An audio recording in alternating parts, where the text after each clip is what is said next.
The wind howled across the dry plains, carrying dust and the faint cry of a coyote somewhere far beyond the ridgeline. The old trails of the Arizona Territory stretched endlessly beneath the fading sun, where men gambled with more than just cards and debts could cost a life or worse. In a small, forgotten settlement along the San Pedro River, a girl stood barefoot in the dirt outside a weathered saloon, her hands clenched, her face pale from more than just the desert heat. She was young, barely grown, with eyes that once knew laughter but had now learned to hide behind silence. That evening, she was not just a daughter. She was payment. Her father, a man once known for his charm and luck, had been losing both for years. Whiskey took his nights, and gambling took his days, until all he had left to bargain with was the last thing he should have offered his child. The deal was made in whispers over a poker table, thick with cigar smoke and greed. The man who accepted the offer smiled through gold teeth and wore a scar that cut across his cheek like a reminder of old sins. When he took her by the arm and led her out into the night, no one stopped him. The piano kept playing. The drinks kept pouring. In that town, a girl's cry was just another sound swallowed by the wind. She didn't speak as they rode out of town. The man's horse trotted heavy through the dust, and behind them, her father slumped over a table, too drunk or too ashamed to raise his head. The stars began to pierce the dusk, and with each mile, her hope dimmed a little more. The desert seemed endless, a place that cared for no one. She could hear the man muttering to himself, talking about debts, talking about ownership, about how no one ever took what was his. His voice carried that hollow pride of a man who'd built his life on fear. By dawn, they reached a cabin hidden behind mesquite trees and low hills. The man dragged her inside, tossed her a ragged blanket, and told her to stay quiet. Said she'd be leaving again soon, heading east with men who'd pay more than her father ever could. She didn't fully understand what he meant, but the way he looked at her made her stomach twist. That morning she sat in the corner of that cabin, trembling, staring at the door, waiting for a chance to run. Outside, the desert was waking up. The sun painted the horizon with gold and blood-orange light, and the cries of hawks echoed across the cliffs. Somewhere far off, a rider was making his way along the same trail, guided by instinct more than direction. He belonged to the land, his skin sun-worn, his hair dark as midnight, his horse silent and steady. He had no map, no reason to be heading that way, except for something that tugged at him from within, something that couldn't be named. He was Apache. To the settlers, that meant danger. To those who had met his kind, it meant mystery and strength. The girl's captor didn't know he was being watched when he went to fetch water from the stream. The Apache rider saw him through the trees, saw the way he spat into the dirt, saw the rifle slung over his shoulder, saw the arrogance in the way he walked. The Apache waited still as stone, the desert wind tugging at the feathers tied to his braid. When he moved like a shadow. Back inside, the girl heard a distant gunshot and froze. Then came silence, long and deep. She didn't dare move until the door creaked open and the man stumbled in, bleeding from the arm, cursing wildly. He grabbed his pistol and began yelling for her to stay put, but fear had already taken control. She bolted through the back, bare feet striking the dirt, her heart racing. The world blurred as she ran, not knowing where to go, only that she had to get away. The desert offered no mercy. The ground tore at her feet, the sun punished her skin, and behind her, the man shouted threats that carried across the wind. She didn't stop until she reached the edge of a narrow ravine, her breath ragged, her mind spinning. There she fell to her knees, clutching her chest, staring out over the dry riverbed below. She thought she was free for a moment, but then she heard the horse coming fast. The man was close, rifle raised, rage in his eyes. He called out her name, demanding she'd come back. She didn't answer. She couldn't. Just as he dismounted, a sound cut through the wind, a sharp, steady whistle. The horse reared, startled. The man turned. Out from behind a cluster of rocks, the Apache stepped forward, calm and silent, his bow drawn, his expression unreadable. For a moment, time held still. The man cursed and raised his rifle, but before he could aim, the arrow struck. It wasn't fatal, not yet, but enough to send him stumbling backward, clutching his side. The girl stared at the warrior in disbelief. She didn't know his name, didn't know why he had come, but something in his presence told her he was not like the others. His eyes were steady, kind, yet fierce enough to silence any man's pride. The Apache moved closer, glancing once at the girl before fixing his gaze on the wounded man. "Go," he said in a low, firm voice, "before the desert takes you." But pride made the man foolish. He spat, fired his gun, and missed. The Apache's next arrow didn't. The man collapsed, the desert wind sweeping over him as if it had been waiting. The warrior stood there for a long moment, watching the dust settle, then lowered his bow. The girl's knees gave out. She sat in the dirt, unable to speak. The warrior approached slowly, not wanting to frighten her. He offered her water from a leather pouch, and she hesitated before taking it. The water burned her throat, but she drank anyway. When he asked her where she came from, she just shook her head. Words wouldn't come. The only thing she could manage was a whisper of thanks. They didn't stay long. The Apache took what little he needed from the fallen man's horse and motioned for her to follow. She did, too weak to question him, too desperate to care where they were heading. The sun was setting again, and the desert stretched endlessly before them, bathed in red light. Somewhere behind them, the man's body would soon be found, and with it, questions no one would dare answer. As night fell, they reached higher ground. From there, she could see the faint glow of distant firesmen searching, voices shouting. Whoever the man had worked for wasn't done yet. The warrior's eyes caught the lights too. He didn't speak, but his expression said enough. They weren't safe. He led her deeper into the wild, where the stars shone brighter and the air grew colder. She followed close, hearing the faint rhythm of drums in the distance, wondering if it was real or just her mind. Every step she took away from that cabin felt like stepping into another life. She didn't know who this Apache was or why he had saved her, but something told her their paths were now tied together. Far behind them, a new group of riders reached the ravine, torches lighting their way. They found the dead man and the trail of 2 sets of footprints heading west. The leader dismounted, studied the prints, and smiled in the firelight. "Find them," he said. "The girl belongs to us, and the Apache is a prize of his own." The horses scattered into the dark, their silhouettes vanishing against the rising moon. The desert wind carried their echo for miles, reaching the ears of the girl and her silent protector. The Apache turned, his hand tightening on his bow, eyes narrowing at the horizon. He didn't need words to know what was coming. The hunt had begun again. The girl looked back, fear tightening her chest. She opened her mouth to ask what they should do, but he simply looked at her, his gaze calm and sure, and said, "We keep moving." The night swallowed their figures as they disappeared into the wilderness. 2 souls bound by chance and danger, the desert stretching endlessly before them. The fires behind grew brighter. The wind carried the scent of pursuit. And somewhere beyond the hills, destiny waited for them both. The desert night was colder than she expected. The wind cut across the open land, whispering through dry brush and the bones of fallen trees. The Apache warrior led her through narrow passes and over rocky ground that seemed to stretch without end. His steps were silent, each one steady and sure, as if he had traveled this path 100 times before.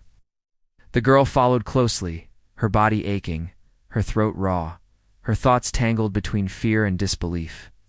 She had been taken, nearly sold, hunted on now. She was being led by a stranger who had saved her life without saying more than a few words. They moved until the moon climbed high above the hills, as the warrior stopped at a small rise and motioned for her to rest. She sank to the ground, her body shaking with exhaustion. He handed her a piece of dried meat and some water. She ate slowly, trying not to meet his eyes. There was something about his quiet strength that both comforted and unsettled her. He was calm, always watching the land around them, as if every sound carried meaning. When she finally spoke, her voice was soft. "They'll come after us." He nodded once, still scanning the horizon. "Yes, they will." She waited for more, but he said nothing else. His tone was not fearful, not even cautious, just certain. It was strange how his certainty made her heart beat a little slower, made her breathing steady again. For the first time since that terrible night, she felt like maybe she wasn't alone. He built a small fire, low and hidden between rocks, and she watched him work. Every motion was purposeful. He didn't waste movement or words. When he finally sat down across from her, The flicker of firelight revealed the deep lines of experience on his face. He looked younger than she first thought, but his eyes carried the weight of someone who had seen too much of life and loss. She wanted to ask who he was, where he came from, why he had been there, but she didn't know how. He spoke first instead. "You are from the river town." She nodded. "Yes, my father. He owed money."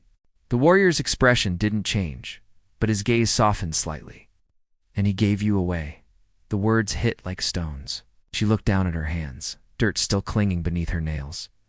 "He didn't mean to, I think. He was drunk. They said if he didn't pay, they'd take everything.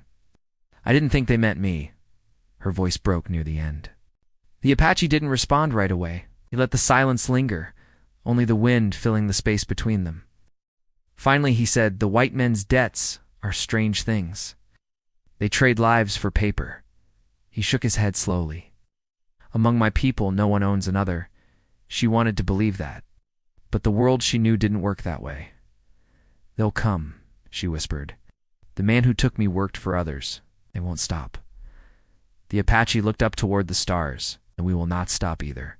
Something in the way he said it, steady, calm, unshaken, made her heart settle for a moment. The fire burned low, throwing soft shadows across his face. She studied the mark of old scars on his hands, the worn leather of his clothing, the quiet pride in his posture. Whoever he wasn't just a wanderer. When dawn came, they began moving again. The girl didn't ask where they were going. She just followed. The air was sharp and clear, and the morning sun painted everything in shades of gold. They crossed dry riverbeds, climbed over stones, and followed faint trails only he seemed to recognize. Once, they stopped near a cluster of tall cacti, and she caught sight of horse tracks in the sand. The warrior crouched, pressing his palm to the prints. "3 riders," he said. Half a day behind, her stomach tightened. "Are they the same men?"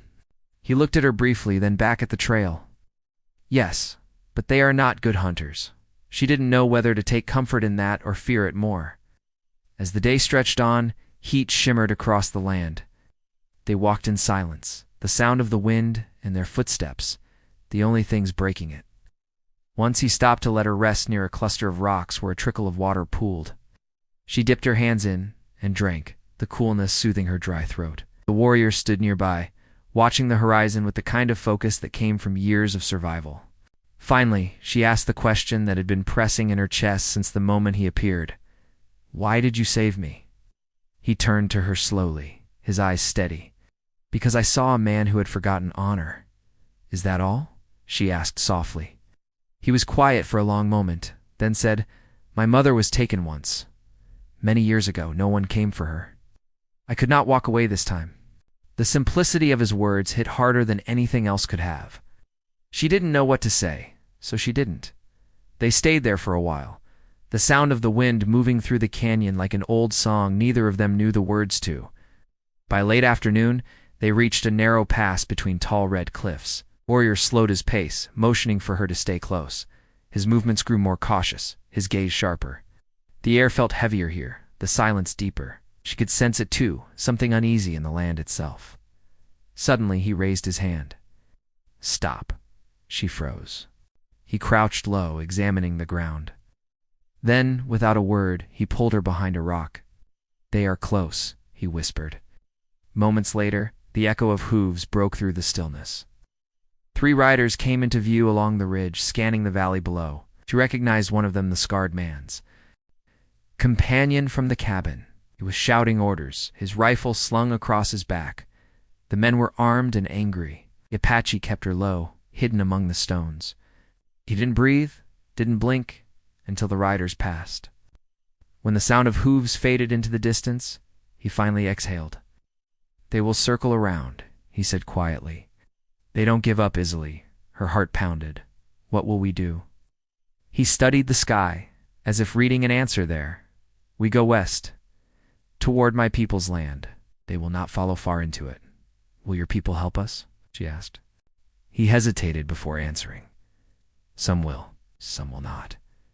That answer unsettled her, but there was no choice. They had to keep moving. As night began to fall, the horizon turned deep orange. They stopped at a rocky slope overlooking a wide valley below. In the fading light, she could see smoke in the distance, maybe another settlement, maybe something worse. The Apache watched it closely, his face unreadable. "Is that where we're going?" she asked. "No," he said simply. "That is where they are." The sound of distant gunfire echoed faintly through the air, small but sharp. The girl shivered. The warrior built another small fire that night, hidden beneath a ledge. She sat beside it, too tired to eat.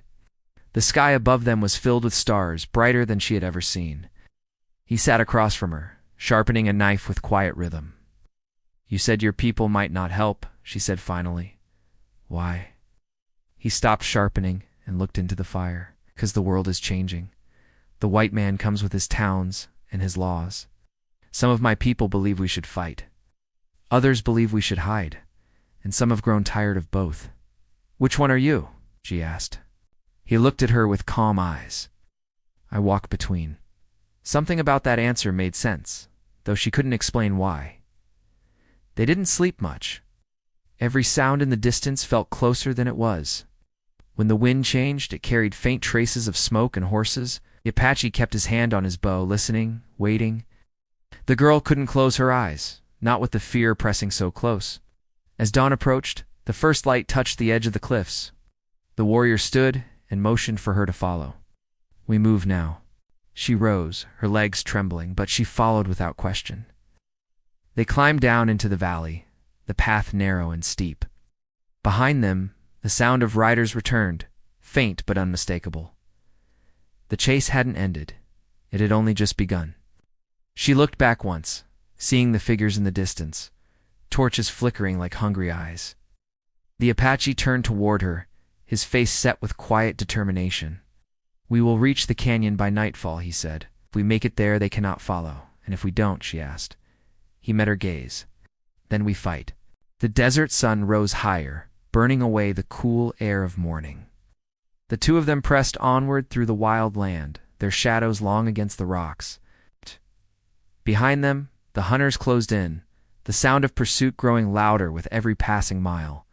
The girl's heart pounded as dust rose around them, and for the first time, she began to understand her life. Her freedom, her very soul, were now tied to the fate of the Apache, who had appeared out of nowhere, a warrior walking between two worlds, carrying secrets the desert had not yet revealed.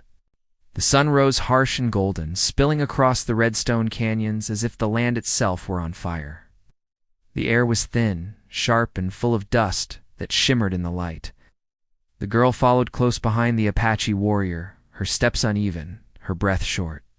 The days had blurred together since he had taken her from that cursed cabin. She no longer counted time by daylight or darkness, unlike by the sound of his voice when he told her to move, to rest, or to listen. They had been walking since before dawn, their path winding through narrow trails where shadows clung like ghosts. The Apache moved with instinct, pausing often to read the ground, to touch the sand, to listen. Each time he crouched low, she waited, her heart pounding, fearing that he would say the words she dreaded most, that the men were closer. The hunt hadn't stopped. What had changed?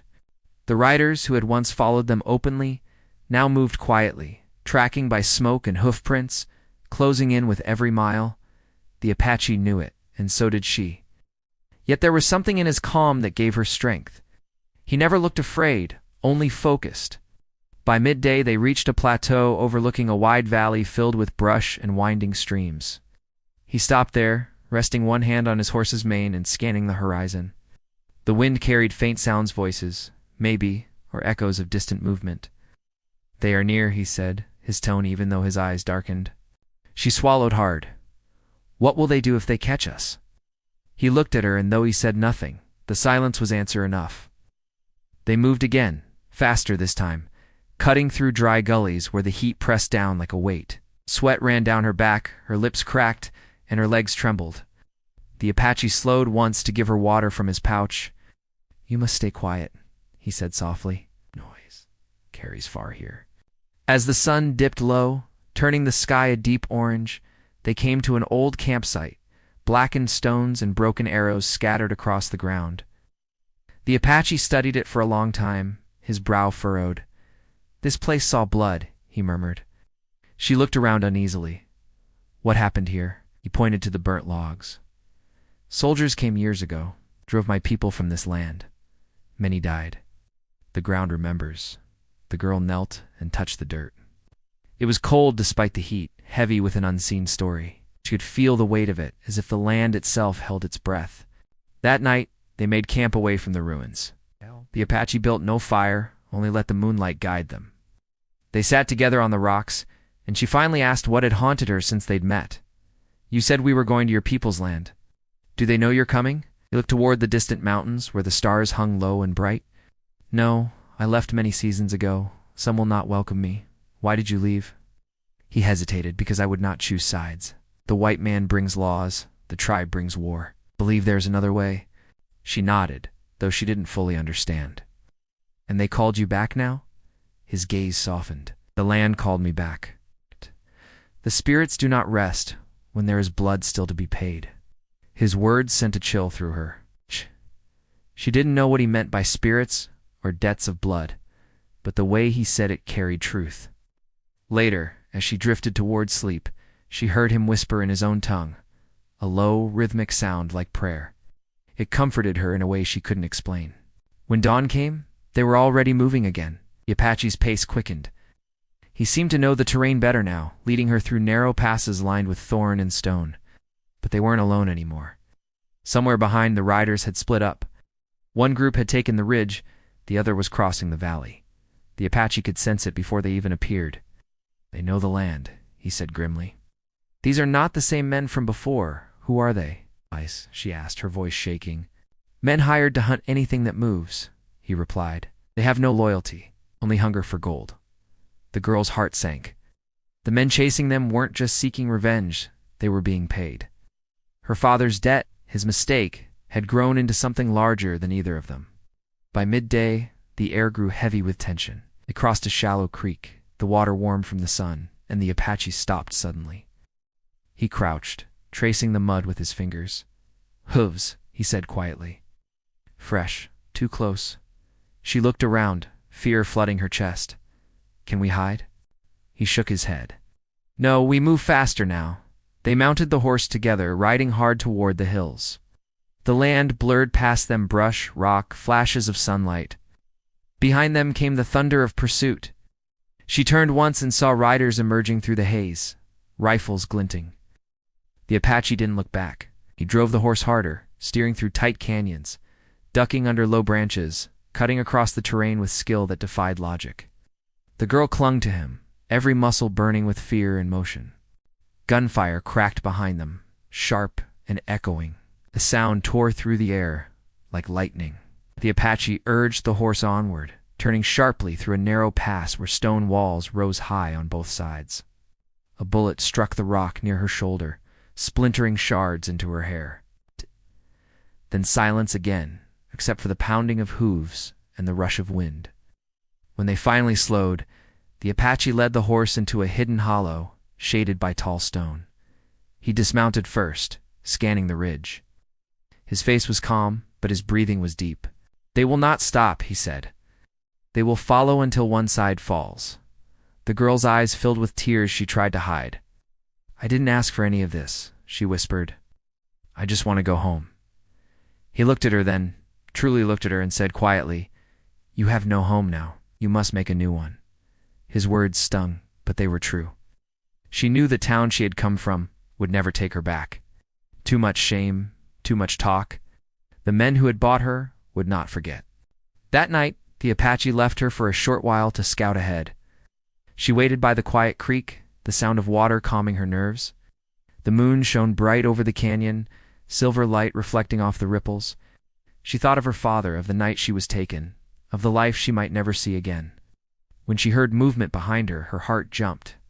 She turned sharply, expecting him, but instead, she saw a figure step out from the shadows. It wasn't the Apache. The man was tall, wearing a hat pulled low, his clothes dusty but fine. A revolver hung from his belt. He smiled faintly when he saw her. Thought I'd find you here, he said. You've caused quite the chase. She backed away, her hands trembling. Who are you? Name doesn't matter, he said, taking a slow step forward. Your father owed more than you know. Some of us mean to collect." Her pulse raced. "He's gone. Can't take anything else." The man chuckled. "We'll see about that." Before he could move closer, an arrow struck the ground near his boot. He spun around, gun drawn, but the Apache was already there, silent, deadly, bow in hand, eyes burning in the dim light. The stranger didn't fire. He lowered his weapon slowly, his voice hard. "You think you can protect her, savage? You don't know what she's worth?" The Apache didn't answer, only stepped forward until the man began to retreat. "Echo back," he said, his voice low. "Tell them the desert will take them if they follow again." The man smirked, but his confidence wavered. "You're making enemies you can't fight." The Apache drew his bow again. "Then I'll meet them one by one." The man hesitated, then turned and vanished into the dark, the sound of his boots fading into the night. The girl stood frozen, her body shaking. The Apache lowered his bow and looked at her. "You must not leave my side again," he said softly. She nodded, unable to speak. They moved again before sunrise, climbing higher into the canyons. The path grew steeper, the air thinner, but the sense of danger only deepened. The Apache knew that the man's words were truth. The men behind them would not stop for gold or mercy. And somewhere between the cliffs and the rising sun, the girl began to realize that the fight ahead was no longer about escaping. It was about survival, about finding something in the wild that could not be bought, traded, or broken. The land stretched wide and endless before them, a living thing full of secrets. And as the wind carried the sound of distant riders once again, the Apache looked toward the mountains and said, almost to himself, "The desert always remembers who it saves and who it buries." The girl didn't understand then, but she knew the meaning would come soon enough. Because in that land of blood and dust, nothing stayed hidden for long, and the real hunt was only beginning. The sky turned the color of rust as the day began to fade, stretching long shadows across the desert floor. The Apache warrior and the girl had traveled for days with little rest, each step taking them deeper into the wildlands where few dared to go. The air grew colder as they neared the mountains, and the wind carried the sharp scent of rain mixed with smoke from distant fires.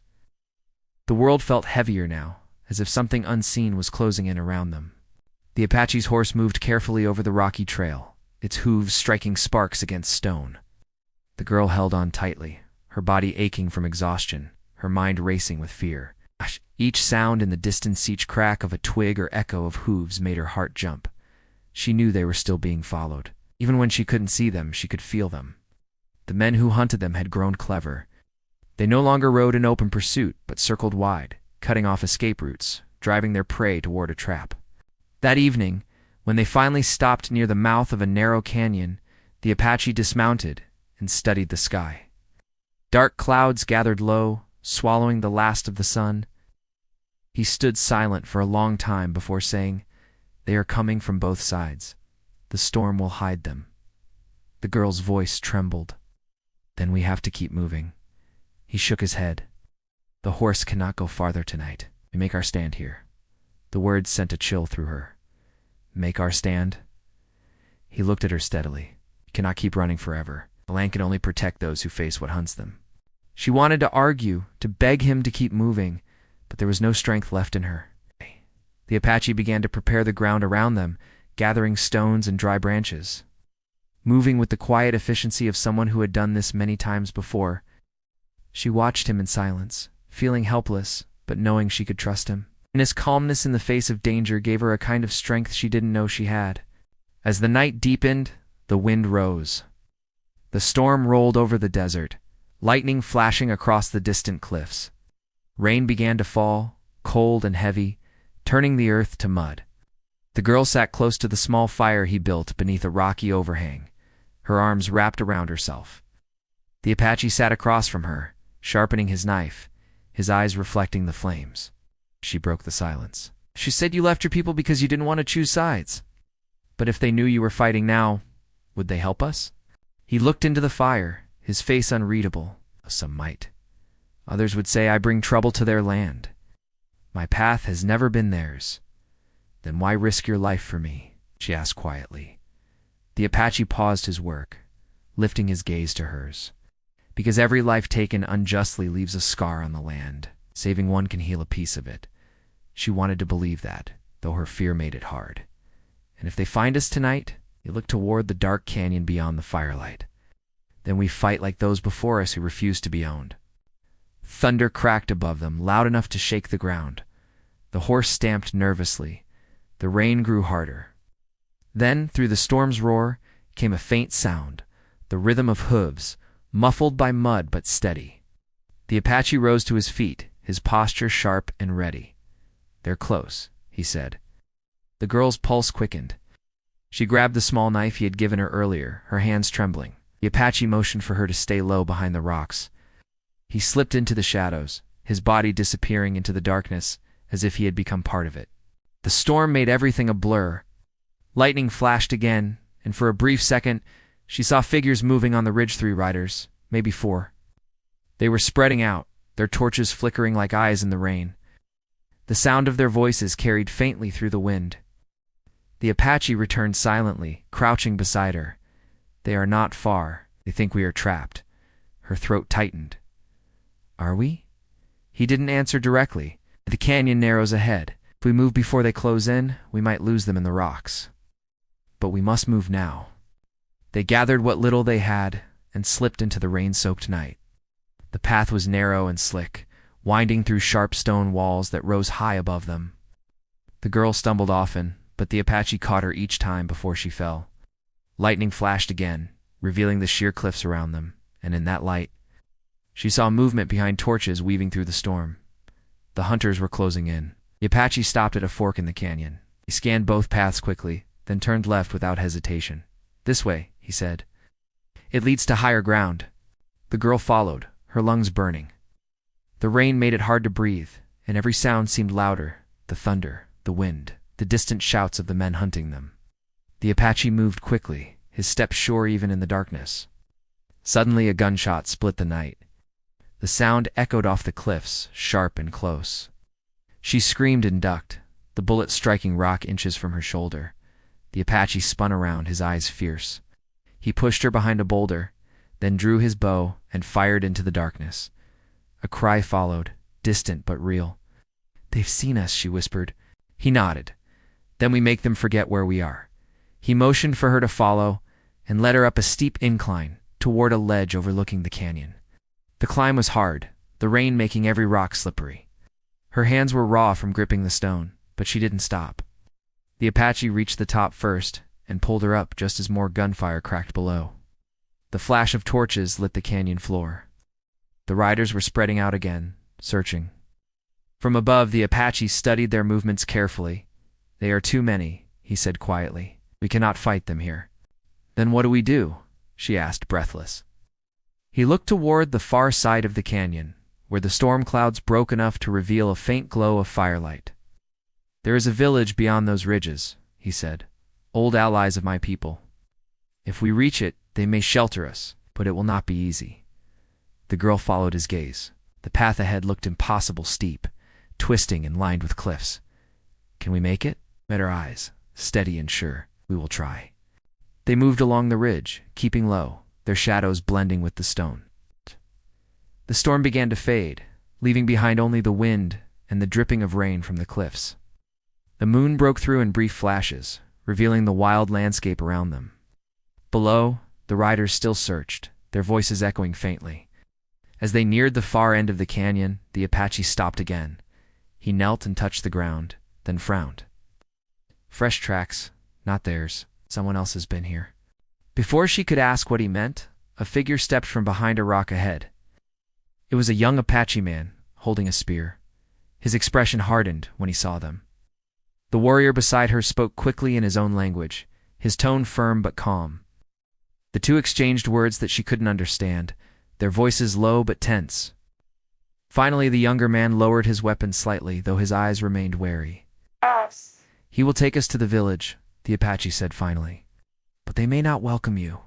"I don't care," she said softly. "I just want to live." They followed the young man through the narrow passageways of the cliffs. The girl could see faint lights ahead, now fires flickering in the distance. As they drew closer, the sound of drums carried through the night, deep and rhythmic. It was haunting and beautiful, but there was no comfort in it. The Apache's expression grew tight, his eyes shadowed by something unspoken. When they reached the outskirts of the village, figures emerged from the darkness, men and women with painted faces, holding torches and spears.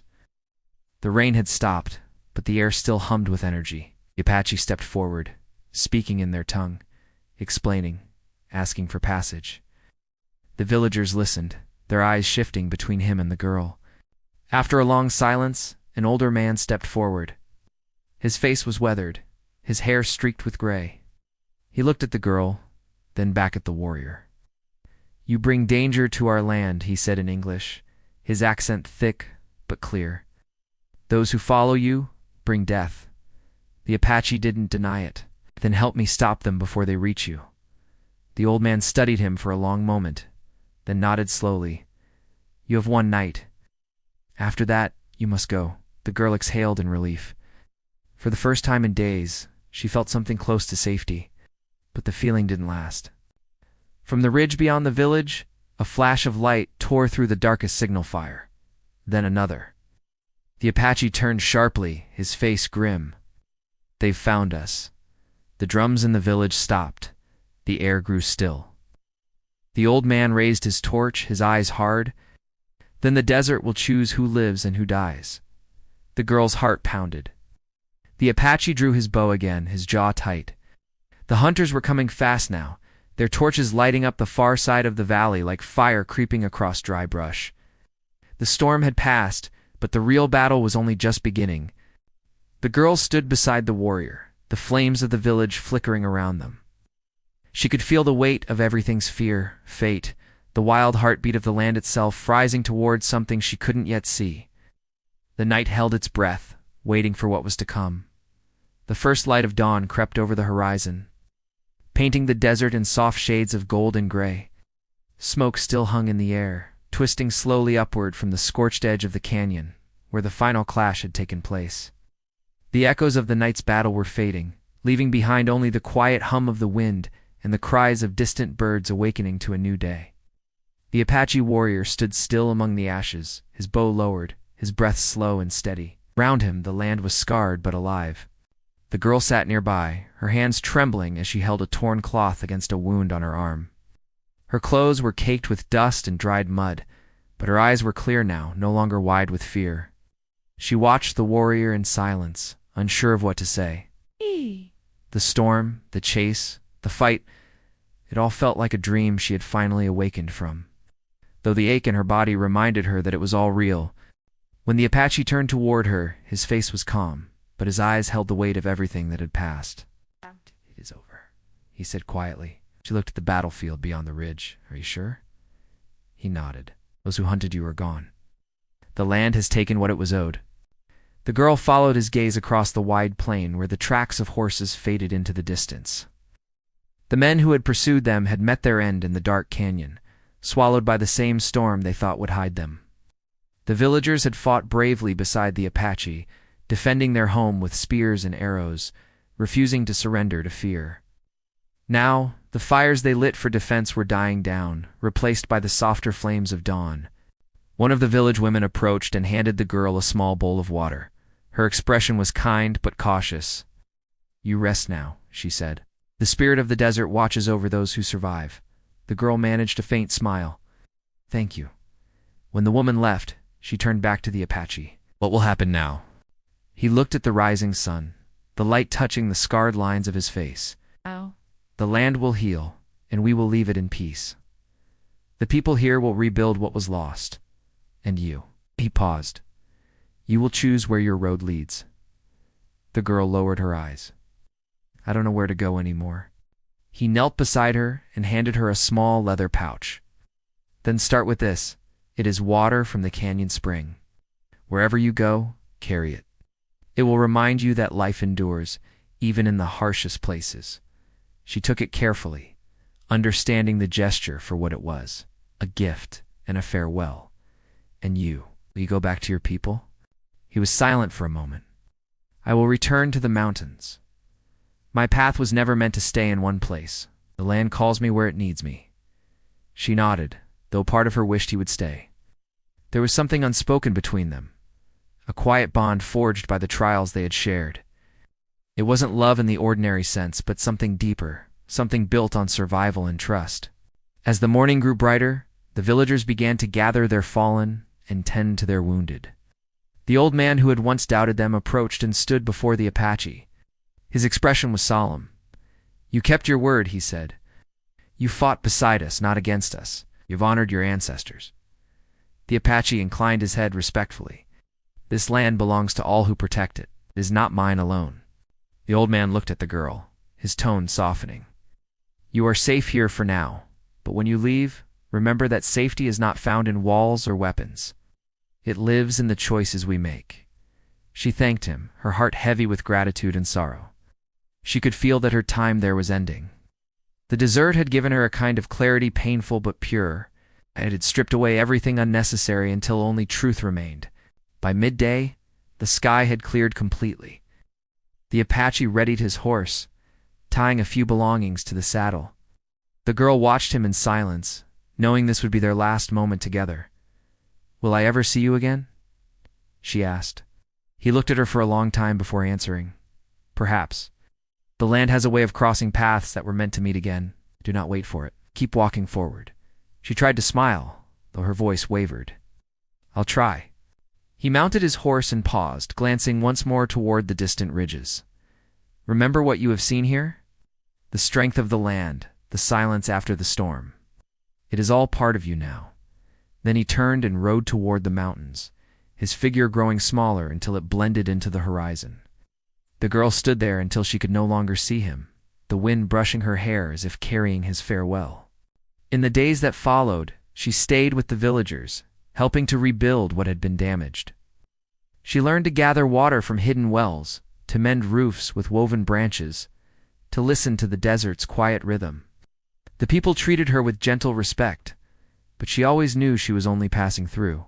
At night, she would sit by the fire and stare at the stars. It seemed brighter there, endless and ancient, just like the stories the Apache had told her along the way. She thought of how fear had once controlled her, how she had run without direction, and how the journey had changed her. The desert had tested her, but it had also taught her that survival was not only about strength, it was about courage, endurance, and belief in something greater than fear. One evening, as she prepared to leave the village, the young Apache man who had first guided them to safety approached her. He handed her a piece of smooth stone carved with a simple symbol, the shape of the sun. "It means renewal," he said. "The end of one path is the beginning of another." She held the stone tightly, feeling its warmth in her hand. "Thank you," she said. The next morning she began her journey east, following the path where the land met the sky. The air was cool, the sand soft beneath her feet. She carried only what she needed: the leather pouch, the carved stone, and the quiet strength the Apache had given her. As she walked, she thought about everything that had brought her there. The chase, the storm, the battle, the loss, and the strange peace that had come after. It all felt like part of one great circle, where endings and beginnings were the same. She realized that the warrior hadn't just saved her life, he had shown her what it meant to live without fear of the unknown. When she reached the ridge overlooking the desert, she stopped and turned to look back one last time. The mountains stood silent in the distance, their peaks glowing with the last light of the day. For a moment, she imagined she could see him there, a lone rider watching from afar.